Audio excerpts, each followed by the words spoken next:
হরে কৃষ্ণ।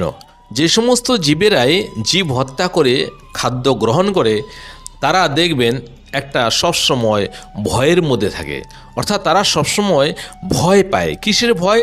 মৃত্যু ভয়, দুর্ঘটনার ভয়, বা কেউ মার্ডারও করে ফেলতে পারে বা দুর্ঘটনায় মারা যেতে পারে। এই ভয়টা তাদের মনের মধ্যে লেগে থাকে। কেন এই ভয়টা লাগে? কেননা যেই জীবকে তারা হত্যা করে খাচ্ছে সেই জীব মরার আগে ভালো করে তাকিয়ে দেখে এবং সে বুঝতে পেরে যায় যে এখানেই আমার মৃত্যু নিশ্চিত, এবং সে তখন ভয় পায়, প্রচণ্ড ভয় পায়, কিন্তু তারপরেও মুক্তি নেই।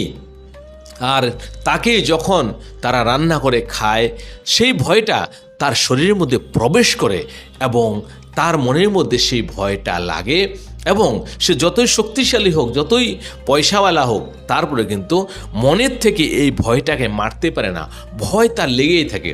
এক্ষেত্রে আপনি দেখবেন যারা নিরামিষ